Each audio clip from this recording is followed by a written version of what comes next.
3 dresses అయితే తీసుకున్నాను సంక్రాంతికి, కనుమ, భోగి కోసం అని చెప్పేసి ప్యాక్ ఆఫ్ 3 డ్రెస్సెస్ అయితే ఆర్డర్ పెట్టానండి.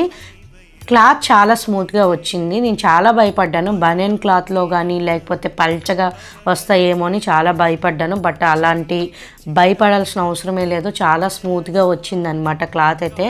చూడండి క్లాత్ చాలా బాగుందండి. బేబీస్ అస్సలు డిస్కంఫర్ట్గా ఫీల్ అవ్వరు. And that 0-3 to and 4 to 5 years వరకు అయితే అవైలబుల్గా ఉన్నాయి. క్లాత్ చాలా బాగుంది. జస్ట్ 492 రూపీస్ పడింది. ఇప్పుడు వెళ్ళి షాపింగ్ చేసేంత టైం అయితే నాకు లేదు క్రౌడ్లోన. విత్ బేబీతో మనం క్యారీ చేసుకొని అస్సలు వెళ్ళలేం కదా. సో అలా అని చెప్పేసి నేను ఆన్లైన్లో ఆర్డర్ పెట్టేశాను. చాలా భయపడ్డాను కానీ చాలా బాగా వచ్చాయి. మీకు ఎవరికైనా కావాలనుకుంటే లింక్ అని కామెంట్ చేయండి, లింక్ పంపిస్తాను. ఓకేనా. సో ఇప్పుడు ఇవే డ్రెస్సెస్ బయట కొనాలంటే నియర్లీ మనకి 1500-2000 రూపీస్ అయిపోతాయి. సో నేనైతే ఆన్లైన్లో చెక్ చేస్తుంటే నాకు ఇవి దొరికాయి. సో మరిన్ని వీడియోస్ కోసం నా ఛానల్ని సబ్స్క్రైబ్ చేసుకోండి.